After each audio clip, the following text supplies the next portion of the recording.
Hi, and welcome to a brand new episode of Sippin' Tea with Suzanne. We are in the month of June, and I'm so excited to kick off the month of June with the fabulous, the phenomenal Miss Sylvia Ruiz. How are I'm you? doing great. Thank you for having me here. This is so It exciting. is. You look hot, mama. Oh, a little bit of leopard. I do. I was like a little wild thing going I on. love it. I I love love it. it. Yes, Yes. something to, bring out the June in us and I love it. have that wild streak there. I love it. I love it. Listen, Sylvia and I have had some conversations. Not fit for your ears.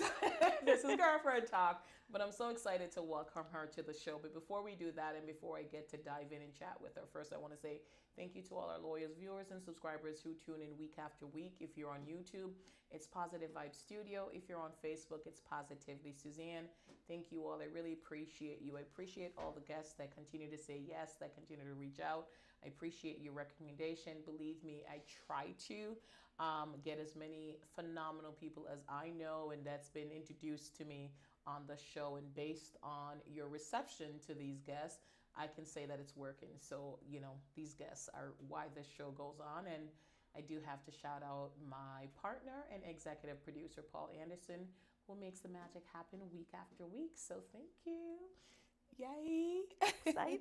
Welcome to the show. It's your first Thank time you. at the studio also, It right? is. It is. It's beautiful. I love it. It's cozy and I love this behind us. Yes, thank you, darling. I like pretty things.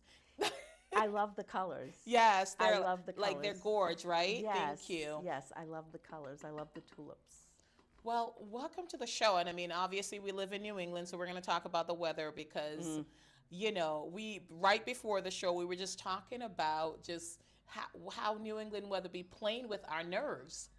Mother Nature is not very nice to us right now. I think she's confused. I think she needs a little bit of mental health. Okay.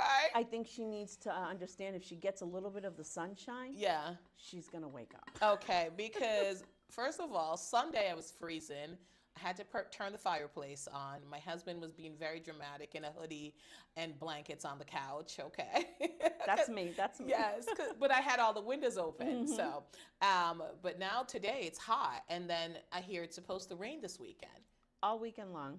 All weekend long, which is not fun. And I hope it doesn't turn out to be like one of those summers a couple summers ago. Oh, yeah. Where I think we only had 2 weekends from June all the way to September, I think they had said that did not rain. It was bad. It was bad. It was bad. It was, yeah, I know. And I did not like it because I didn't get to do a lot of the things that I wanted to do because you get wet. Yeah, yeah. And nobody wants to do anything in the rain.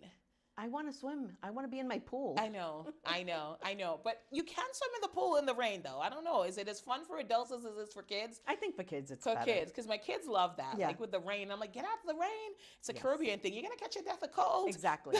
Exactly. Yeah. Yeah. Okay. So the kids love it. The kids love to be in the pool in the rain. As long as there's no thunder and lightning, yeah. we're good. No, absolutely. But they love to be in the pool when it's raining. They say it gets warmer because of the water. Okay. All right. Well, there's so much for us to talk about. You are such a Renaissance woman. You have been in the community for such a long time, and we have some exciting news that we're going to share. For those of you who follow her on Facebook, on the Sylvia Ruiz, you might have heard the announcement, but we're going to announce it if you haven't. But you've just done so many different things, and one of the things I know that you're in is the insurance industry. Yes. And we had Monica on the show, and she really gave us an education about the insurance industry. And I'd certainly like to hear from you, like when you were young, what did you think you were going to do? So it's funny. I accidentally fell into the insurance industry. Really? I had just had my second son, and originally what I was doing was paralegal work. Okay. So I did that, and it was too stressful in the industry I was in for foreclosures, and I was the eviction specialist. So that was really hard. Yeah. And criminal was also really hard. So I ended up in this position and with a broker. And sure enough, she worked some mother hours in there for me. I was administrative. Next thing you know, I'm the only Latina there. So the employer groups, because we worked with employer groups is what we did for health insurance, for short-term, long-term dental. That's what we focused on. And she said to me, Sylvia, I need you to come with me to do an employee meeting. I said, okay, what am I going to do? And she's like, you're going to explain all the benefits in Spanish. So that's where it started. And the next thing you know, I was doing all these presentations for employers, and I said, I'm getting my license. And I went out, I got my license. I was an independent producer. And all I can say is, even though you get the license, doesn't mean you can do the job. I'm going to tell you that. Well, now, go on. So I said, oh, okay, so I'm Puerto Rican, I'm Latina, I'm going to go hit my industry, you know, my people, and teach them about health insurance and small business. Doesn't work that way because the mindset is very different. And so when you look at it, people already who have a small business, they don't really want to talk about health insurance and have to pay if they can get it through the state. Yeah. So it was really tough to break into that market, and it had its challenges. So next thing you know, I'm like, where can I find? Now remember, I'm from Metro West. I'm not originally from Worcester County. Okay. So my whole family and my whole life was in Metro West. Okay. So I'm originally from Framingham. Okay. So that's where I was, and so everything was more east of that, so it would go into the city of Boston. So I was working out in Boston and in all of Metro West, okay? And I noticed that it was just hard to get into the Latino market. So being in the current market, I was doing well. And I sort of like said, how can I get involved into the Latino market in a different way? And it sort of shaped me into an educational piece. And that's when I started to figure out, like, how do I get my message to them to explain to them that this is an investment in your business. It's an investment in your health. It's an investment in what needs to happen, right? So little by little, I came across the Hispanic American Chamber of Commerce that was out in Boston. And the next thing, they asked me to be on the board because they had never had a Latina woman as an independent producer.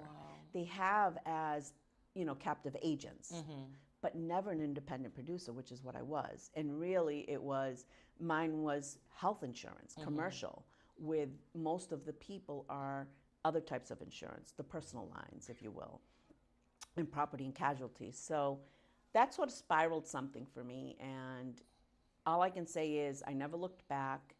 I continued to grow it.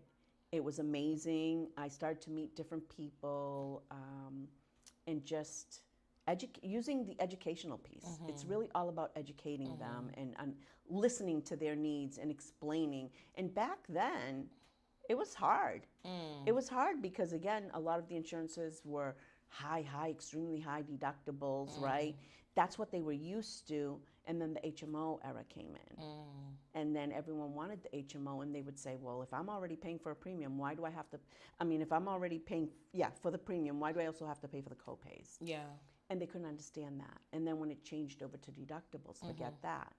The HMO started to do away with just those $20 copays, and back then it was $5 copays. Oh my! Yes. So to them it was a change. The evolution was happening, and they weren't sure where that was going, and why is it this and why is it that. So it really stuck with me. I loved it. I find it very interesting.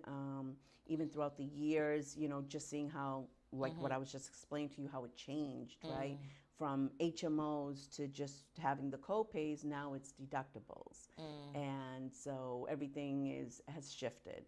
So there's a lot of excitement behind the scenes when you're doing this, at least for me. I feel that it is, because at the end of the day, when I get somebody insured, that makes my day. I know that I can sleep well at night knowing that person has insurance, whether it's property, casualty, or health, for their business, for their employees. Because if you have a business, you want to attract good employees, and you want to be able to keep them. And the only way you can keep them is through what? Benefits. Absolutely. And so you have to look at not just the package of what you're going to get paid, but we as humans have to really look at, and as employees, we have to look at the full package. So what are they covering? What are they giving you? It's not just a salary. They're also giving you your health insurance. They're giving you short-term. I remember educating so many people on short-term disability. Most people don't even know what that is. And when you're talking grassroots efforts, and you're talking from a lot of our culture, they don't understand what what that is. So let's say I'm outside riding my bike, I fall and I break my leg. I don't have any coverage. I can't work anymore. I can't drive to work. I can't go to work.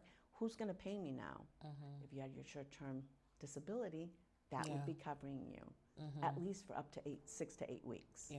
So again, it was just that educational piece. And I think that I did a lot. It was very intentional, and my impact was really good. I think I know I educated a lot of businesses along the way, a lot of people out in Boston, out into the Metro West, and even out into Western Mass.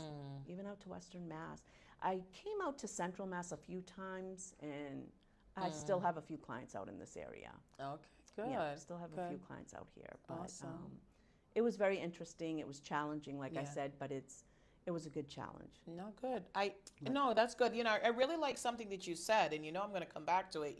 Just because you have your license doesn't mean that you're good at it. You're going to do what's right, right? Because it's like, here you have your license, and you're like, well, I'm Latino, I speak the language, but there is that barrier where I'm Caribbean. There's certain things that like, I don't want any insurance. Like, why do I have to pay extra and things like that? I found that when I became a mortgage broker and explaining to them why, paying 5,000, well, not 5,000, wasn't 5,000 yet, but paying a certain amount for rent, you don't build any equity. Why it was smarter to purchase your home and things like that, and sit down and having those conversations. And yes, I think being Latino, right, or being Black gets us in the door in our community, but you truly have to have a different mindset and really be intentional about educating them, like, why is this a benefit? And I'm not just trying to sell you something. I truly believe that there is value in this for you. And I think sometimes people don't really get that piece of it, to understand that, yes, I am selling, but I am also educating you because I want you to have the power. I want you to be independent. I want your business to be protected. I want your business to be sustainable so you can pass it on to the next generation, right? Totally. I agree with you. And again, it's like everything's insurance. Yeah. You can't do anything without insurance. You can't drive a car. You can't own a business. That's the first thing. You buy a house, they can't close unless they have insurance, right? No, they can't. No insurance on that, in that closing. There's no closing. Well, they can't, because it's like, here they're saying, like, I'm giving you a $600,000 property, right, and no insurance. Exactly. If anything happens, who's going to cover me? Exactly. Exactly. Absolutely. Well, thank you for sharing, your experience. And I know you're currently still doing insurance. So yes, I am. They could connect with you on Facebook. Sylvia Ruiz on Facebook. Yes. And, you guys could talk about insurance. Yeah. Just go through Facebook. I'm there. Definitely, yes. No, absolutely. But when you were a little girl, though, what did you think you were going to be doing? I wanted to be an attorney. Okay. Hence the paralegal? Yes, I wanted to be an attorney. Tell me that story. My parents always used to tease me because I get up in the morning, and the first thing I do, and even my husband at this point, is like, is there anybody who you can talk to? Call Carla. It's 7 o'clock in the morning. Is Carla busy? She can't talk to you? That's what he says to me, because I get up and I'm like okay. Do not call me. Okay. I don't want to talk in the morning. So I'm a morning person. I love to talk. Yeah. And I love to ask questions. Yeah. I was always very curious. And in my culture, that's not acceptable, especially for a girl. No, and a kid, no. No. And I always challenged and asked questions. And like, I remember going to CCD, and my mother would like pull me, and she'd be like, you're going to class, but behave. Like, don't ask questions. I always ask questions that I shouldn't ask for. Yeah. How do I know it's true? And how do you know it's Yeah. true? And why? Yeah. I always did that. So as I was growing up, it just came upon me. I don't know. I just really, I was impressed. I was I would like watching like all these legal movies, with police and stuff, and how they discovered like how a murder happened, anything like that. I just loved it. And eventually I just went in, I said, okay, I'm gonna go in for paralegal. And I did that. And I loved it. I did some criminal work, and that was a little bit, that was hard. It was really tough because one of the attorneys that I worked for was a defender. So when you have a rape victim, right, that's out there, and he's defending the one who violated her. Jeez. That was hard. That was hard, and it takes, into your values and who you are as a person, and on top of that, being a woman, right? So that was really hard. The same thing with family law, when they would come in and they would have to take the children away. That really, it burns you out. Yeah. Burns you out. I became, then I went into like the foreclosures, and I became their eviction specialist. I would schedule the movers, the locksmith coming in. And it hit home one day. Yeah. I did not know who the person was, and I get someone calls me at my desk, and they're like, oh, there's somebody here to see you. And so I go out there, and I look at the woman, and she looks familiar to me, but I don't know where I've seen her.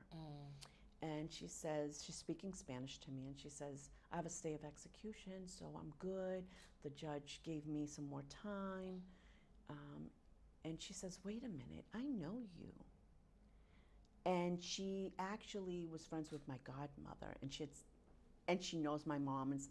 And that was the first time it ever hit home for me. That I was like, wow, I'm taking people out of their homes. Not me personally. Yeah, no, I get but I'm it. helping facilitate that.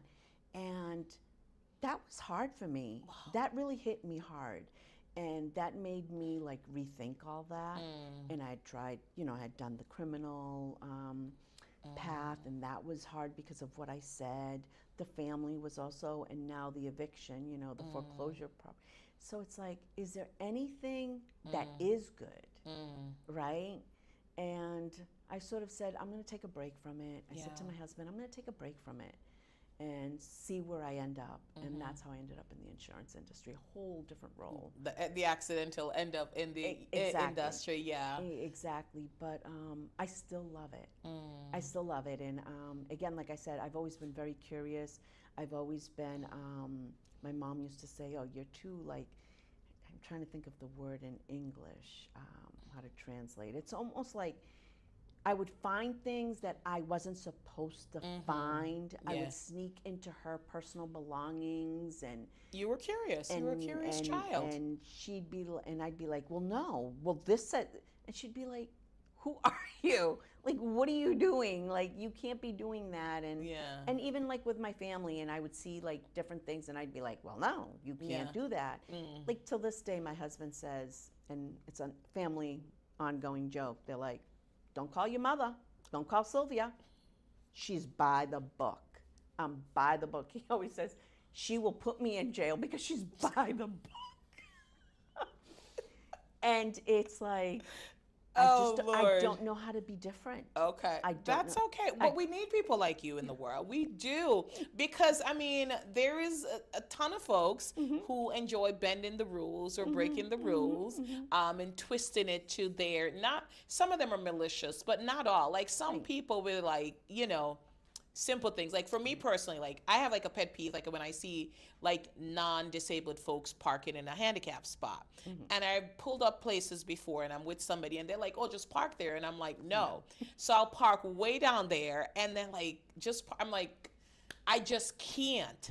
So I'm not by the book like you. I mean, there's certain things that, if I have to break it, I'll break it. But I will too. I get it. I get it. But I do think, I think the world needs balance, right? We have some people who can twist and navigate, and some people are by the book. And then you have certain people that you really need that, like you, to reel them in because they'll go totally over the line. Exactly.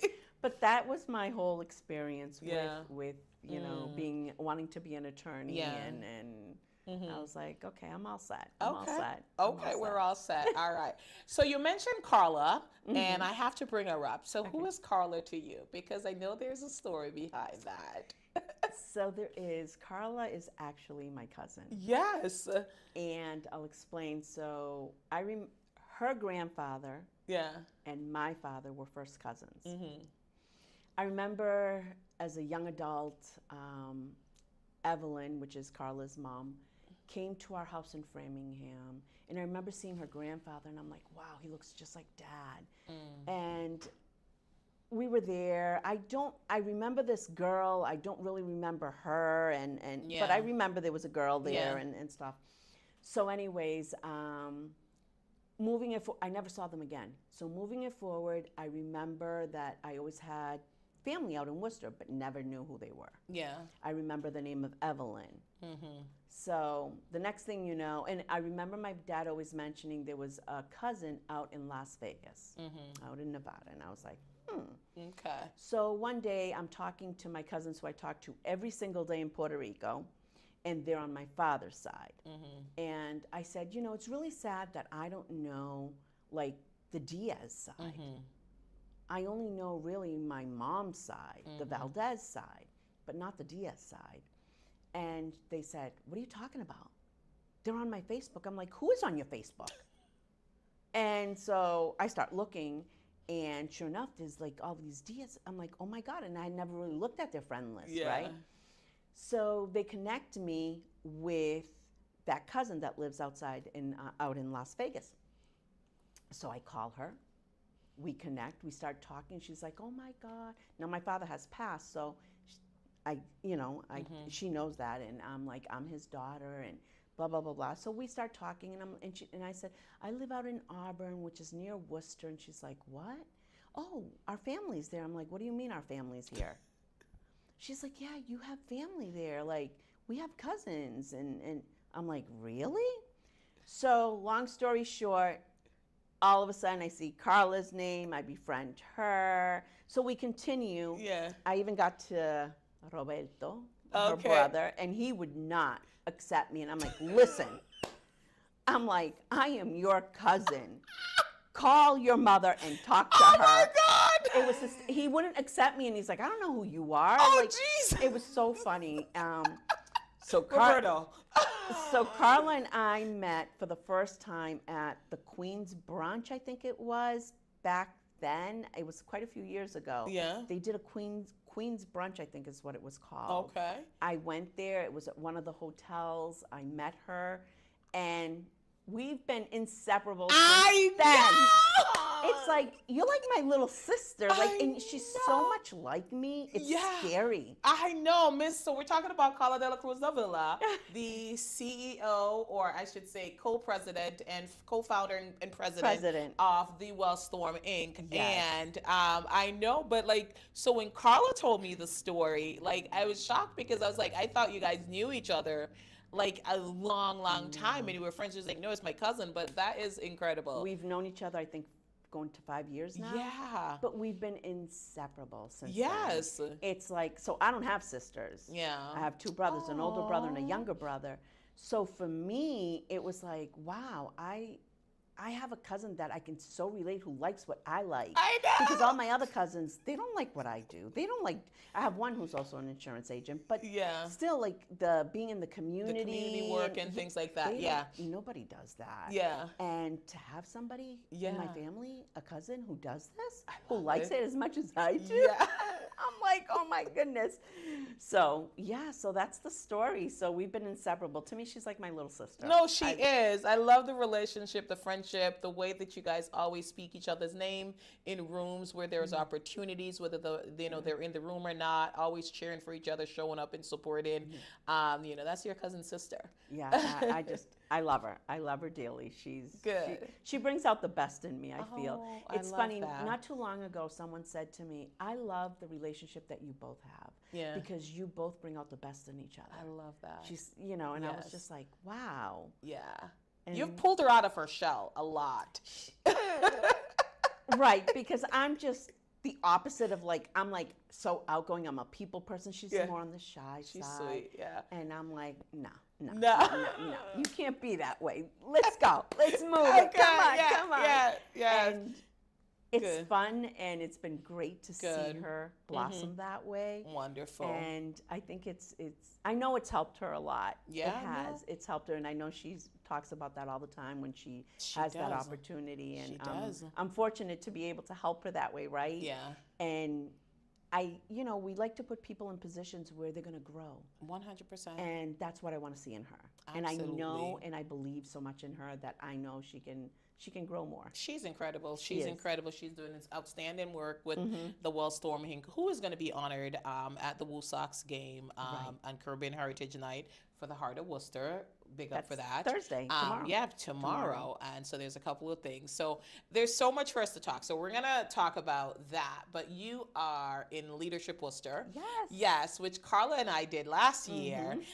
So what was that experience like for you? So for me as a newcomer, because I've only been here 7 years. Yeah. And to me, even though people will say 7 years, you've been here a long time. Yeah. But I didn't work in the community. I worked out in Western Mass. Yeah. So it was like going there and coming back. So with Leadership Worcester, it gave me the opportunity to really see what Worcester was all about, how it works. And I remember I would say to Karen after every session, oh my God, this was my favorite. And she's like, you say that for Calm every down. You say that for every session, Sylvia.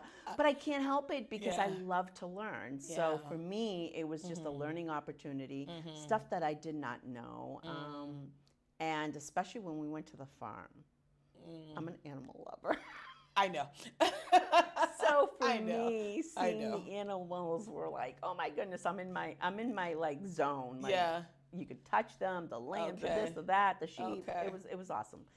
But in a serious note, it was a great opportunity for me to really get to know and understand how Worcester works, because I didn't really know. You can only imagine what a city works 100%. like, but once you get into Leadership Worcester, you really learn the different facets of each of the different, strengths of the city, from the city hall to, the Audubon Society, how it all interplays, food insecurity, the public health sector.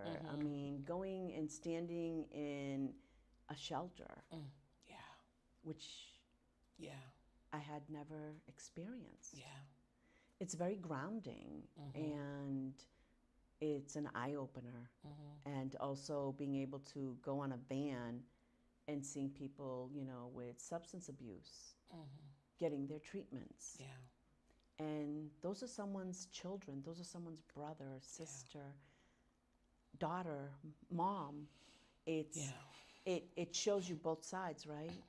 So I got to experience that. I got to experience the other side too of, going into the city hall and how things work over there with the city council. We did a mock on chickens. It was quite interesting. We did the chicken too. Okay.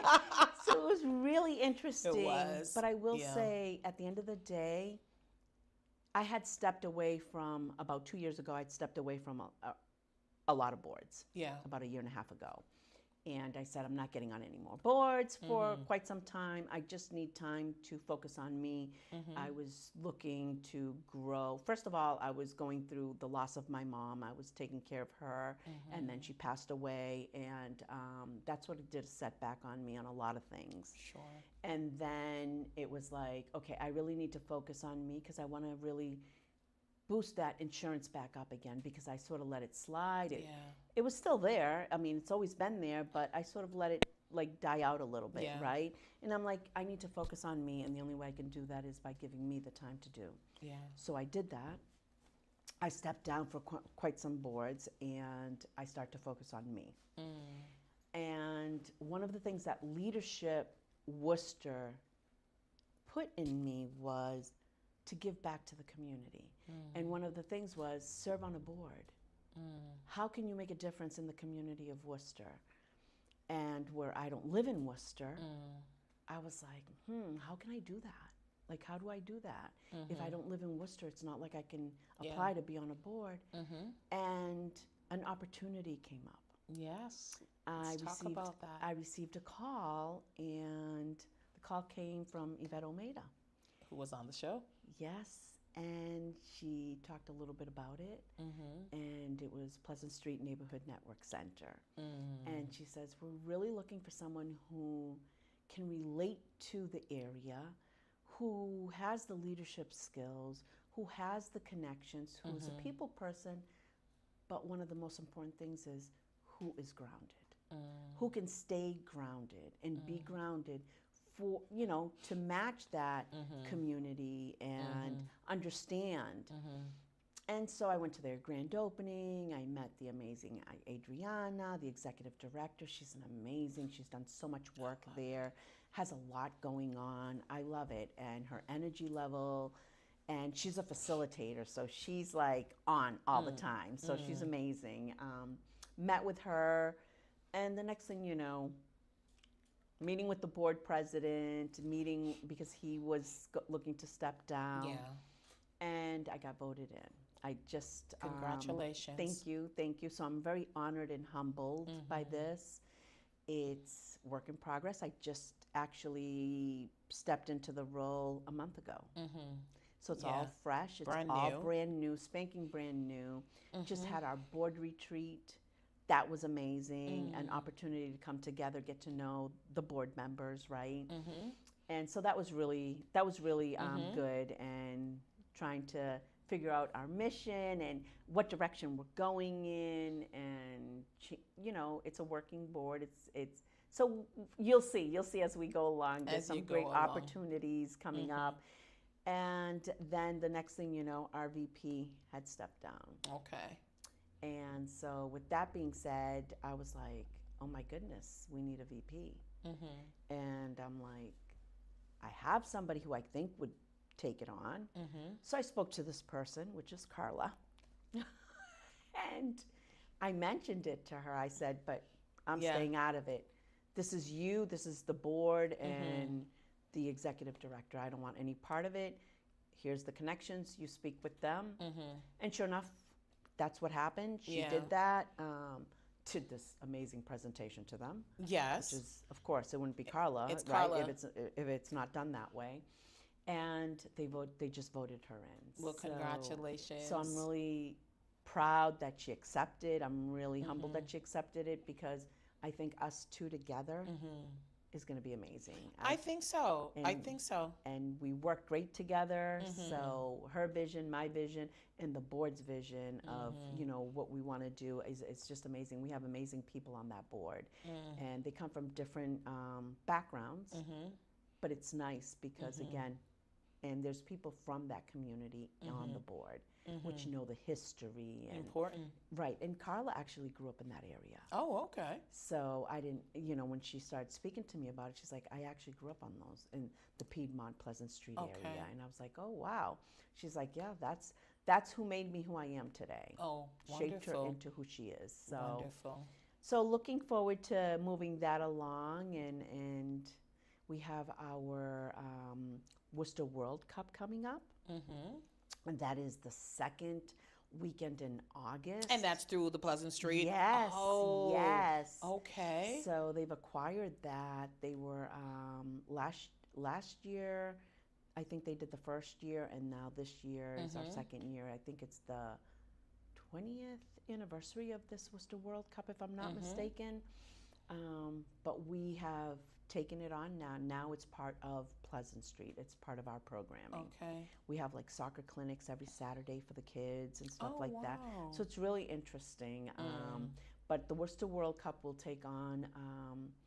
happen the second weekend of August, which is I think the 8th. It's like that Friday, Saturday, Sunday, the 8th through the 10th. Yeah. Something like that. And then the following weekend, which I think is like the 14th, 15th maybe? Yeah. Something like that. But so it's 2 weekends. They added an extra weekend for this. So I'm going to learn about soccer. I don't know much about soccer. My son played for 2 years, I think it was, and that was it. And he was young. Yeah. He didn't stay with it. He ended up doing baseball. But so looking forward to that. It's one of the signature events, or we should say the big event, right? Yeah.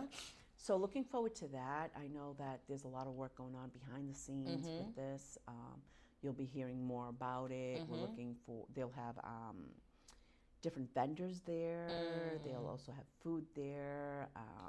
So looking forward to this. This is going to be kind of exciting. I think it's going to be fantastic. I must say, though, congratulations. I was very excited to hear the news. I think you and Carla, board chair and VP and all of that is going to be amazing. I think you are correct. You guys will work very well together, and the community needs it. And I know Yvette Omaida and the Pleasant Street neighborhood. I mean, there's opportunities there, and I'm glad that there's folks that live in the community that's on the board that's going to help. And there's a lot of great things that are coming, down the line. And I can't wait to Yeah. see what comes out of it. You have an entire team working with you and plenty of things behind the scenes that's going to bring into fruition. So Definitely, definitely. They and one of the things is they're all about organizing, right? So bringing the community together, seeing what are those pressing issues, whether it's rent stabilization, whether it's food insecurity, whether it's health, right? Yeah. Access to health care. yeah. So anything like that that is a concern of that neighborhood, we will bring together these people and we will be advocates for it and really figure out how we can help, how we can bring those resources for them. So that's what it's all about. We Okay. just had I brought in the program through Ebony and A Tribe Called Black and Carla also, and we're doing a program, a Chromebook program with a piece of mental health wellness Okay. involved. So the kids have to do 15 hours. They have to commit to that. And I think we have like 15 kids in the class. Wonderful. What they do after the 15 hours, they end up getting a Chromebook plus a year free of internet access. Oh, I love that. But they get taught how to really use it. Yeah. They also have the mental wellness piece behind it. So again, things like this and bringing this to the kids. And the Chromebook is theirs for free. All right, I love that. And so, is there like a website for the Pleasant Street Neighborhood Network, or Yes. Okay. You can well, just sorry, Google it? Google it. I apologize. Just Google. Yes. No, listen. I don't know most of these websites on my own, girl. Like, like, listen. But once you put in Pleasant once you Street, put it'll it in, come up. It will pop up. No, but thank you for sharing that. And again, I'm excited for you. Congratulations to both you and Carla. I'm excited to see the work that's going to come out of that neighborhood. As you said, there's so many great people on the scene and that are committed to making a difference in that community because it needs it. Yes, Definitely. Definitely. Absolutely. All right, cool. So I know you're a big family person, but before I ask you that, because I want to talk about family, because you've been married forever, and so you're going to share some of your secrets with us. But why is it so important for you to show up as a Latina woman in all these spaces? Goes back to my childhood. Goes back to my childhood. I grew up in Marlboro. Yeah. When I grew up there, there was nobody who looked like I was me. just going to say, what, Marlboro, was it okay? My brother and I went into elementary school not knowing a word of English, and there was no bilingual system there. Wow. It was sink or swim. I always felt like I was a foot on a canoe, each foot on a canoe. If I tilt, as I grew up, I always had that identity issue of, am I really Latina or am I American? What is that? My father wanted me to make sure that I understood the American way. But my mom also wanted to make sure that I understood where I came from and never forgot that. My cousins out in Puerto Rico tease me. Yeah. They're like, you act more Puerto Rican than we are, that we're born and bred here, girl. And here you are, you're the gringa of the family, I'm first generation born here. Yeah. Born and raised out there. You speak the Spanish and you carry yourself just like Puerto Rican, like if you were really from here, more Puerto Rican than we. So they tease me all So the time. mommy's lesson stuck then, you're saying, right? Exactly. But so what ended up happening is, as I got older, I finally understood what my calling was, and it was like, I reflect back to that moment where there wasn't anybody who I could look at that looked like me and I identified with. And when I graduated high school and I moved to Framingham, where all my family is, I started to see there was more like me that I could identify with, right? And it was like they had those opportunities. I didn't. So what I ended up doing was start to get involved in that. And my father was very much involved in the community. So he's the one who set that for me. Okay. So he was at the town meetings. He was a member of the town meetings. So I would see that. My mom, no. It was always him. He was the one, and I'm a lot like my father, how he was, and I was always watching what he was doing. He was very well known for his softball teams, and he was always in the community, and pictures were always being taken of him, and oh, we need to talk to Willie. We need to find out what's next on the on the agenda for Willie. I always saw that he was always in the community, helping with different things, the festivals in Framingham, the Latino festivals in Framingham. He was part of all of that.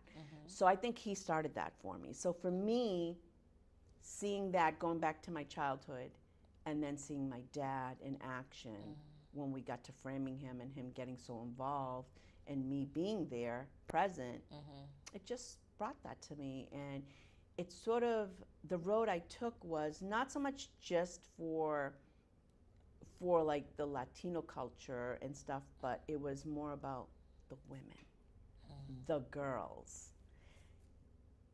What were these little girls going through? Did they go through what I went through? Do they understand that, you know, that stereotype of we grow up, we get pregnant at 14, 15 years old, and that's we find an apartment and we live through housing, and that's the only way to live a life.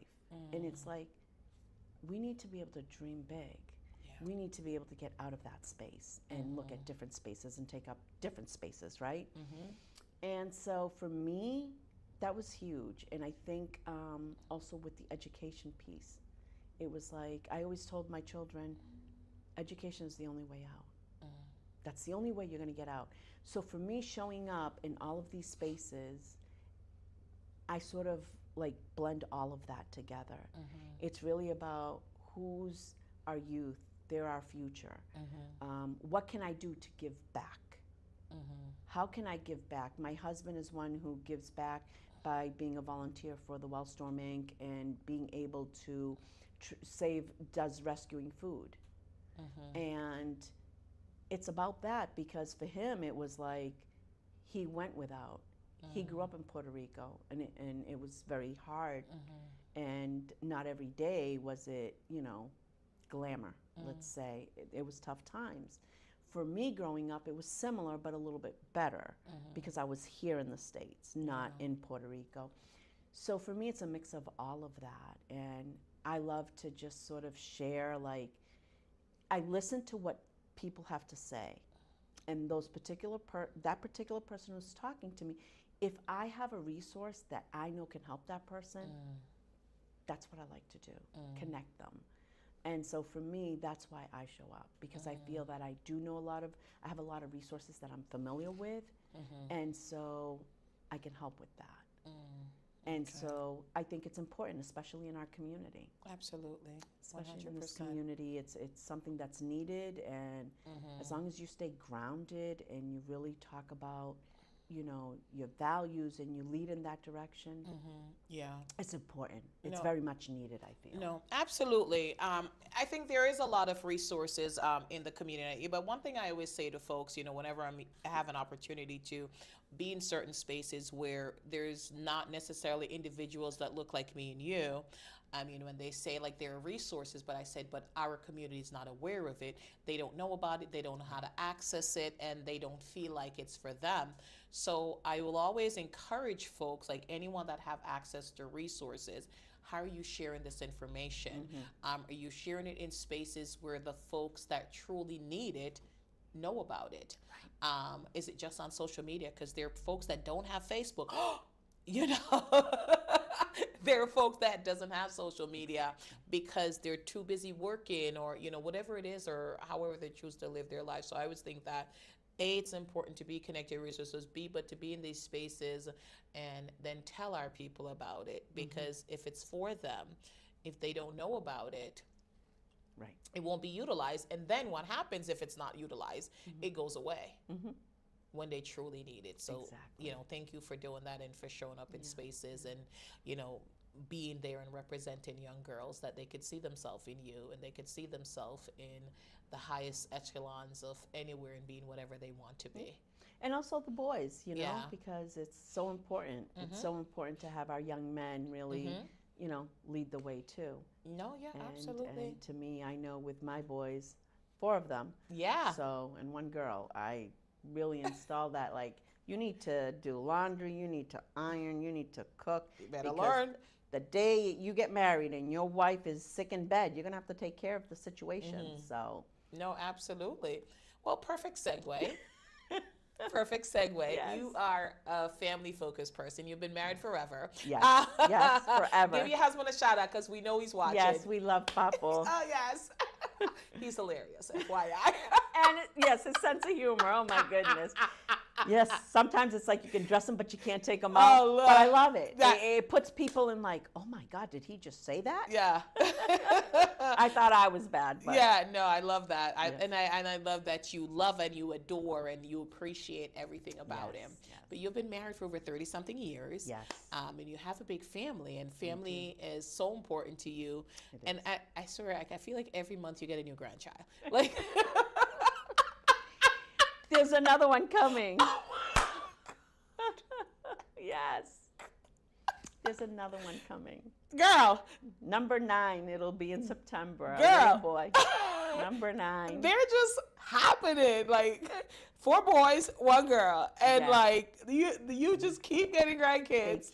Yes. I don't know. Sometimes I look at my husband. I said, "Do I have to take the pill tonight, Oh, like to avoid the pregnancies?" But it's like, no. We want more. We want more grandchildren. They're awesome. yeah, They're awesome. I mean, Yeah. our grandchildren. The oldest is 15. He'll be 16 yeah. in December, and the youngest is 8 months. I think he is now. Yeah, you just went to meet him. Yes. and then the new one coming in September. Oh my goodness. Yes, a little boy. So we're super excited. We can't wait to meet him. Congratulations. Yes, Yeah. yes. It's exciting. Grandparents are a different breed, man. They are. Like, They are. And the fun thing is you get to how can I say you can spoil them, you can Yeah. as we say mimarlo, Yeah. love them and yeah, then go back home. exactly. Go back home. I'm all set. Yeah. But then they get older and they're like, "Mama, are you coming to pick me up? Can I come to your house this weekend?" Yeah. So that's what I get from my oldest granddaughter, Yeah. Natalia. She's always like, "Mama, I'm coming over. Mama, this, Mama." It's Now always they constant. can come over. Yeah. She's always there. Always there. Always Okay. there. Always I can't there. get rid of her. Well, I mean, because like it's a grandchild, so like Right. it's the one thing like the parents are gonna say, don't go to your grandma's house. Right, So it's not exactly. like if it's a friend, different, Exactly. but grandma. But do you Exactly. see the meme that says like, it's like it was the father talking, and he was just like, I don't know who that woman is. She's not the woman that raised me. That's just some old woman trying to get into heaven. Yes, yes, yes. My mom will Yes. like say to my daughter, "Why are you crying? Did mommy yell at you?" And I'm like, Yes. "Do you yes. want a cookie?" Yeah. I never got a cookie when she beat me, but My son says, one of them says, "Oh yeah," and so Dwayne, my mom, that was like because he looks similar to my mom. He's got Yeah. like the light skin, the Yeah. green eyes, the blonde hair. My mom was blonde, green eyed, very light skin. Yeah. My dad almost looked like Jamaican, but Yeah. they were both Puerto Rican, and she had a lot of European, I think, in her. But anyways, she would always be like, "Ay, my little Dwayncito." It's not Dwayncito, it's Dwayne, Mom. And no, where's Dwayncito? So now Dwayne teases me Yeah. because his oldest is Julian. yeah, And he's like, "Oh, Julian, it's Julian." And I'm like, "No, it's Julian." He's like, "Oh, do I recall someone calling me Dwayncito?" And you would be like, "No, it's Dwayne." So they do tease me. And it goes with what you're saying. When you're a mom, it's different. But yeah. when you're a grandmother, anything goes. everything and anything. Yes, believe me. Yes. I can't leave my mom's house without bags of stuff for my kids. And I'm like, "Mom, there's literally food at my house." Like, she's Yes. like, "Oh, do you think they want an apple?" And I'm like, Yes. "Mom." And she'll send 1 apple. Like, it's just, and she's like, "Oh, and give this one a lemonade and give this one a cookie." I'm Right, like, right. I've just learned to just let it go. And that's all you can. That's all you can do. And really, how I don't know if you've heard this, that they say your children, you love your children, but your grandchildren's a different type of love. 100%. It really is. Yeah. And it's a sweet thing that they can't do anything wrong. Nope. They can't do anything wrong. And it's weird because, as a mom, I always used to say the hardest thing for me being a mom, and I don't know about you, is I cannot accept someone speaking bad about my children. I am allowed to speak bad and see their faults. Yeah. And that's one of the hardest things as a parent I felt that I had to come across was me accepting my children's faults. And that's always been hard. But when you look at your grandchildren, they have none. What are you talking about? Anyway, anyway, but yes, I know, like, yeah, because you guys make excuses Of for course. everything that they do, and as a parent, you're like, yeah, but it's okay. But is. no, I know. And so you just, before the break, you shared some big news. I know that you're proud of all your kids, but we just, some exciting announcements. So Yeah. share the news. Like, it's so good. Yes. My Danny Yes. is the town planner for the town of Air. Yes. And he just got a really big promotion. He is now the director of land use for the town of Air. Oh. And it's a huge promotion. Yeah. And I'm so proud of him. Congratulations. Yes, civil engineer, and Yeah. I'm proud of all my kids. They're all Yeah. great, Yeah. They all have their great talents, and I've been blessed by my children. We come from the south side of Framingham, from the projects, Yeah. and where they're at today. And it's funny because in the family chat, Dwayne said, "Wow, this is amazing. Congratulations. Here you go, south side of Beaver Park Road in Framingham." So that's where, the south side is, and Beaver Park Road is the tough area, and that's where we lived at one point. And he put that in the chat, and it was like, whoa. Yeah. Again, it's a reflection of, I would just say, education. Get you out. Didn't let them breathe. It was like education and sports, education and sports, and community, getting involved in the community. And that was so important to me as I was raising them, because I saw what was happening around us. Yeah. I saw what was happening, and they themselves say it. How we did not end up in gangs, like, I don't know how we didn't do it. Yeah. But they didn't. They and didn't. I'm very blessed, and I thank God for that every single day. No, amen. But Because there are so many paths, right? Right? Yeah, and for them. So, yeah, congratulations. Yeah, you so guys must be proud. We're very proud. So that was very exciting. And I want to say, I can't say 100%, but I'm almost 99% sure he's the first Puerto Rican to have this position. I love that. In the town of Air, Yeah, which is I love that. Yeah. The demographics are, I think, like, tiny when it comes to diversity. There's not a lot of diversity there. No, yeah. no. Based on my experience there. Yes, So, yes. okay, well, congratulations Thank you. to him, and congratulations, parents. Yes, So, one of the things you had talked about earlier is, like, I know that you said, and I've been there where I've lost a parent, right? And you stepped away from boards, and now you're back out. So are you more open to boards now, or you're just gonna do this and I'm just gonna smooth do your this. way in? And I'm gonna do this for Pleasant Street. I really want to focus on Pleasant Street. I don't want to really give my attention to anything else other than the Wellstorm Inc., who I sit on one of the committees, and I help Carla with whatever I can. Yeah. But really, I want to focus on Pleasant Good. Street and see how Okay. I can help further that along and help move it in the direction that they're looking to go in. So. All right. Yeah. Cool. Yeah, All right. yeah. Cool. Thank you. All right. Well, I know that we're going to be out of time soon, but I always like to talk to folks about vacations. So you recently went on a vacation, I did. but you're always vacationing, although you do visit the grandkids too, and like vacation. So, girl, I just love that you are so confident in who you are. Your circle is tight. And you pour into others as they pour into you. You have a strong, solid relationship with your husband, and you guys have a good time together, and you vacation and you visit your grandkids a lot. And I swear, like every year you get two. They just keep popping they out. keep coming out. They just keep coming out. But where is it that you like to vacation?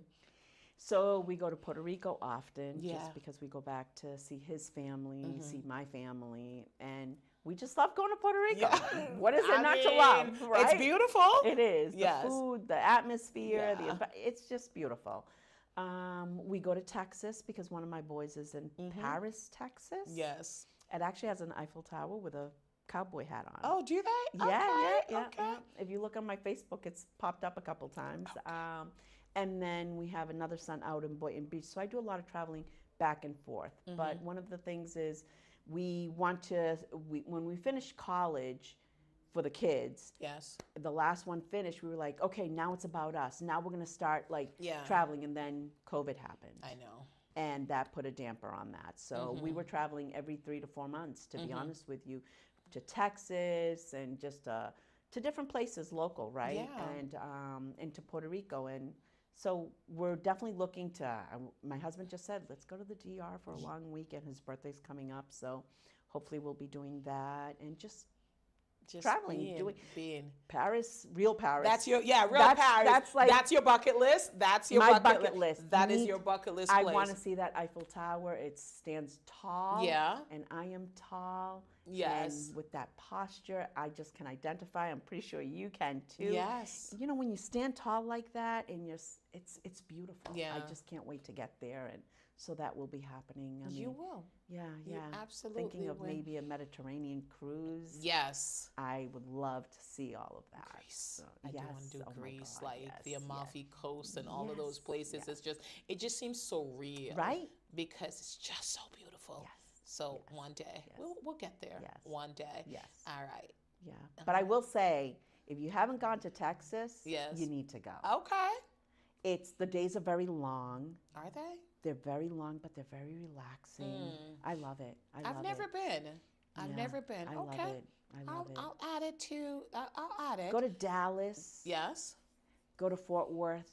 Get the full experience. Get your cowgirl boots on and a hat on, and go explore that Yeah. whole area. They have, like, in Fort Worth, they do the Longhorns coming through. I haven't sat on the Longhorn before. Oh gosh. So, I can't see you there, but Okay, so I'm not the outdoorsy, sporty Okay. type. okay. You know okay, this. Okay. But you know. But it's fun just to Okay. explore. I rode a camel in Cabo. I Oh, did. okay. Won't repeat it, but I did. Okay.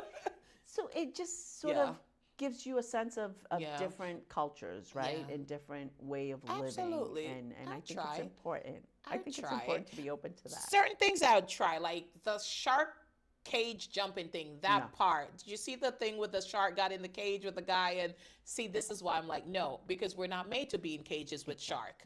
So I'll get on a horse or a bull or whatever these Right. things are, because those are normal animals on earth. Mhm, But I'm not going in the ocean to deal with a shark. I'm with you. He could stay there. I could stay there. My favorite place is Yeah. the ocean. Yeah, I love But the I ocean. like sitting on the sand at the ocean. Ah, I'm afraid of the ocean okay. because I'm walking into their home. And so I fear that. Respect it. Yes. Gotta respect yes. it. But bring me to any water, and I to do me, love the that's my water. grounding moment. It is, absolutely. Yeah. All right, so we're coming to our final question. Okay. What is it that you do for self-care? Water. Okay. And now I have it in my own backyard. Yes. Water. You have a pool. Yes. so I Yes, sit- and I'm getting my bathing suit ready Yes, because yes. you know, Yes. bikini season is here. Yes, it is. Oh my goodness, we could go down that path. But This summer's gonna get whatever body this summer is gonna I get. hear ya. We're doing our bikinis. yeah. No, I really self-care. I love my dogs. I have 2 dogs. I have 2 dogs and a cat, actually. But my dogs are my world. They really keep me on my toes, Yeah. and I feel relaxed when I'm with them, and I have a lot of fun. My passion is dogs. I love Yeah. dogs. So for me, that brings me Peace. it brings me peace. It really does. And they love you unconditionally. Yeah.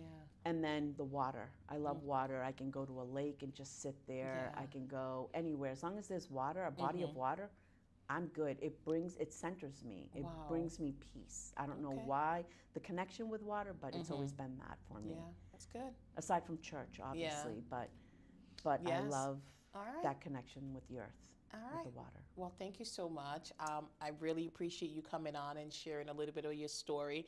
And I'm sure we could go on for hours, but I think my producer's going to start to side-eye me soon. Okay, okay. So thank you. I enjoyed hearing about, just the work that you have done. I think you're fantastic. You know this. So thank you for saying yes. Thank you for inviting me. Thank you for having me on the show. And thank you for everybody who's watching, right? Yes. And continue supporting Suzanne. Please continue supporting her. She's an amazing woman.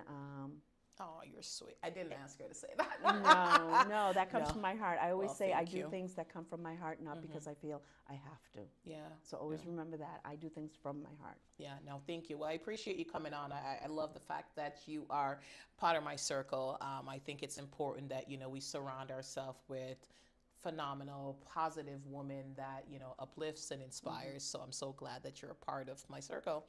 So thank you. Thank you all so much for tuning in for Sipping Tea with Suzanne. This is the month of June. We kicked it off with the fabulous Miss Sylvia Ruiz. Make sure you're checking out Pleasant Street Neighborhood Network because she is the president of the board. Miss Carla de la Cruz de Villa is the VP, and Adriana is the executive director. And there's so many great people. I don't know all their names that's on the board, but just keep an eye out. It's a great community initiative, and I know that great things are going to come out of them. So thank you all for tuning in. I appreciate you. Shout out to our executive producer. And until next week's episode, this is Suzanne. Sylvia. Saying ta-ta. Bye.